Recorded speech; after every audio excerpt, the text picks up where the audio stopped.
오늘은 류쌤께서 우리에게 해줄 이야기가 있다며 엽서 한 장을 보내주셨어. 류쌤이 주신 엽서는 1950년 대구의 어느 형무소에 갇힌 한 남자가 제주 섬에 사는 아내에게 보낸 거야. 나는 건강하게 잘 있어. 곧 돌아갈게. 엽서에 적힌 글귀는 이게 전부야. 도대체 이 엽서에는 어떤 사연이 담겨 있을까? 어서 류쌤을 만나러 가보자. 뉴스쿨 TV. 쌤, 이 엽서를 쓴 사람에게 무슨 일이 일어났던 거예요? 그 엽서는 제주 4.3 사건 때 영문도 모른 채 잡혀 전국 각지의 형무소로 끌려간 제주도민이 가족에게 보낸 거야. 당시 제주도에 형무소가 없어서 제주 사람들은 대구, 대전, 서울 등 멀리 떨어진 형무소로 뿔뿔이 흩어져 수감됐거든. 제주에서 대구까지요? 제주에 있는 가족들은 잡혀간 가족이 어디에 있는지도 몰라서 걱정을 많이 했을 것 같아요. 그렇지? 그러다 6.25 전쟁이 터지자 믿기 어려운 일이 벌어졌어. 군과 경찰이 형무소에 있던 이 사람들을 꺼내 산속으로 끌고 가 집단으로 총살한 거야. 사형 선고를 받지도 않았는데 그렇게 갑작스럽게 목숨을 빼앗겨 버렸지.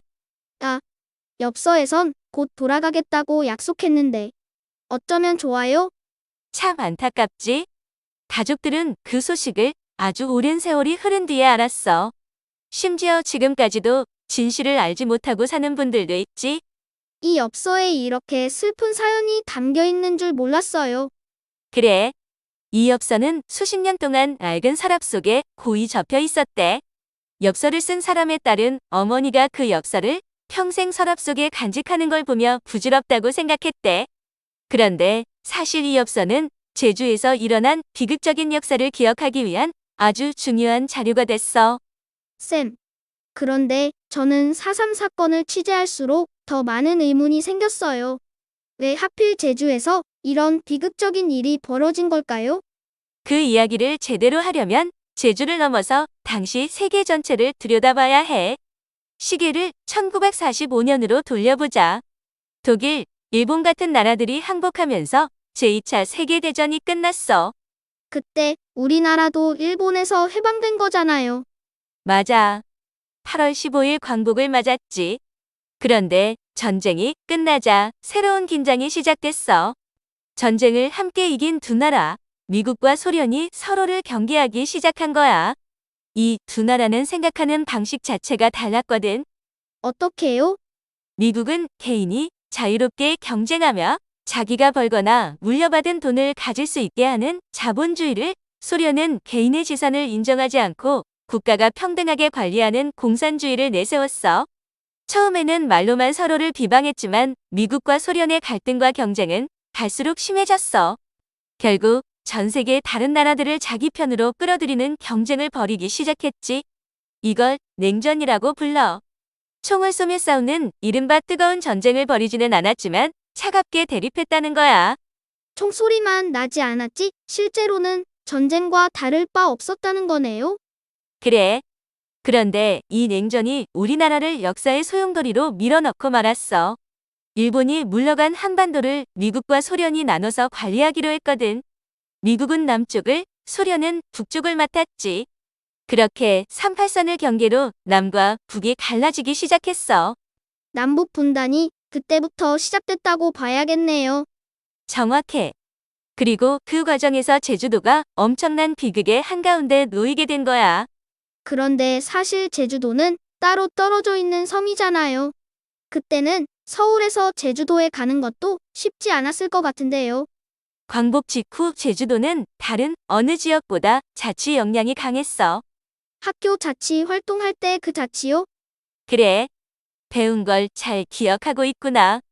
제주도엔 일제강점기에 일본으로 건너갔다가 돌아온 사람들이 많았고, 이 사람들이 스스로 마을을 운영하는 조직을 만들어 질서를 유지하고 있었어. 미군이 들어오기 전부터 이미 도민들이 알아서 잘 해내고 있었던 거야. 그럼 칭찬을 받아야지 뭐가 문제가 된 거예요? 미군의 눈엔 그게 위험해 보였어. 제주도는 소련 편 아닌가 하고 의심하기 시작한 거야.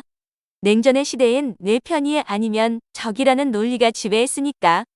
그러던 중 1947년 3월 1일 3.1절 기념식에서 결정적인 사건이 터졌어. 행진하는 군중 사이를 지나던 경찰의 말이 어린아이를 치었는데 경찰이 그냥 가버린 거야. 항의하는 군중에게 경찰이 총을 쐈고 6명이 죽었어. 구경하던 사람들한테요? 응. 분노한 제주도민 대부분이 파업에 나섰는데 미군정은 이걸 빨갱이들의 반란이라고 몰아붙였어. 그리고 서북 청년단이라는 악명 높은 청년들을 대거 제주로 보내서 반란 세력을 색출하고 탄압하기 시작했지. 겨우 1년 사이에 2,500명이 갇혔고 이들은 무진 고문을 당해야 했어. 쌤, 그런데 궁금한 게 있어요.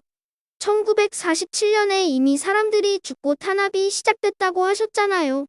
그런데 왜 이 사건은 1947년도 아니고 3.1 사건도 아니라 1948년 4.3 사건이라고 하는 거예요?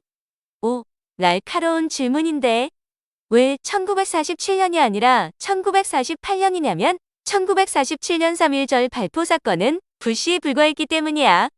그날의 사건으로 제주도민들의 분노는 쌓이고 있었지만 아직 본격적인 충돌은 아니었거든.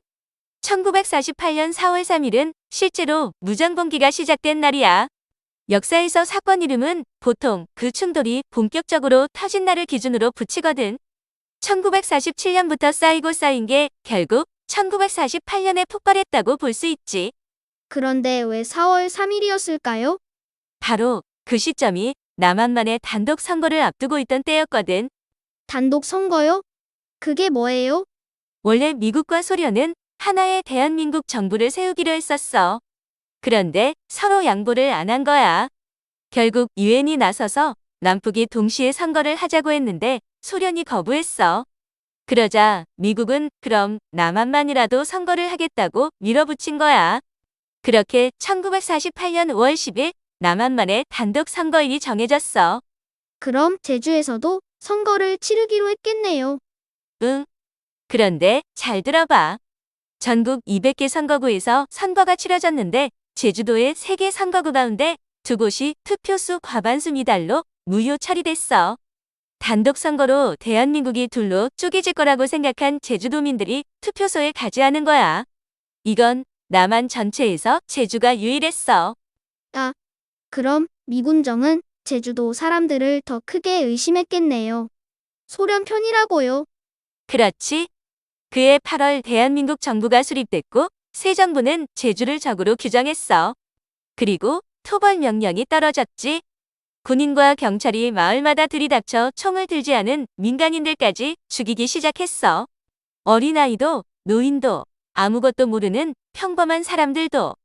그렇게 약 7년에 걸쳐 2만에서 3만 명이 목숨을 잃었어. 당시 제주 인구가 20만에서 30만에 불과했다는 걸 생각하면 거의 10명 중 1명꼴로 목숨을 잃은 거야. 그냥 제주에 살았다는 이유만으로 죽게 된 거네요. 그래. 태극기를 들고 행진을 해도 불의에 항의를 해도 투표를 안 해도 모든 게 죄라면 죄였던 시대야. 냉전이라는 세계사의 거대한 파도가 제주라는 작은 섬을 덮친 거지. 근데 쌤, 이렇게 엄청난 사건인데 왜 저는 이제야 알게 된 걸까요? 그게 4.3의 또 다른 비극이야. 살아남은 사람들은 수십 년 동안 이 이야기를 입 밖에 꺼내지 못했거든. 연좌제 때문에 가족이 피해를 입을까봐. 그래서 형무소에 간 가족의 이름을 가짜로 쓴 경우도 많았고, 그래서 수영인 명부에서 이름과 본적이 달라 신원을 밝히지 못한 사람이 아직도 수백 명에 달해. 가족인데도 이름조차 제대로 남기지 못한 거잖아요. 응. 그러다 1987년 민주화 이후 조금씩 이야기가 나오기 시작했고 1990년대에 유족들이 직접 손으로 피해 신고서를 써내기 시작했어. 그게 14,000건이 넘어. 그중 97%는 1990년대 도민들이 직접 손으로 써서 낸 피해 신고서야. 그리고 2003년 사건이 일어난 지 55년 만에 정부가 공식으로 사과했어. 2014년에는 4월 3일이 국가 기념일이 됐지. 55년 그 오랜 시간을 침묵 속에서 버티셨던 거네요. 그런데도 한병선 장군 사례처럼 아직 역사를 바로 잡지 못한 거고요. 그래. 제주 4.3 사건은 여전히 우리 모두의 숙제로 남아있어.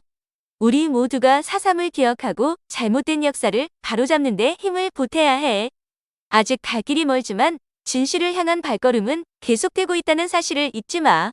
대구 형무소에서 제주 집으로 날아간 이 엽서에서 슬픔과 한이 느껴져요. 건강하게 잘 있어. 곧 돌아갈게. 하는 짧은 문장이었는데 그 뒤에 세계를 둘로 나눈 냉정과 분단의 소용돌이에 휘말린 한 섬의 이야기가 담겨 있었어요. 저도 오늘 배운 이야기들을 꼭 기억할게요. 뉴스풀 홈페이지에는 더욱 재미있는 뉴스 이야기가 가득해요. 궁금하다면 홈페이지로 놀러오세요. 뉴스쿨 TV 유튜브 채널 구독, 좋아요, 알림 설정도 잊지 마세요.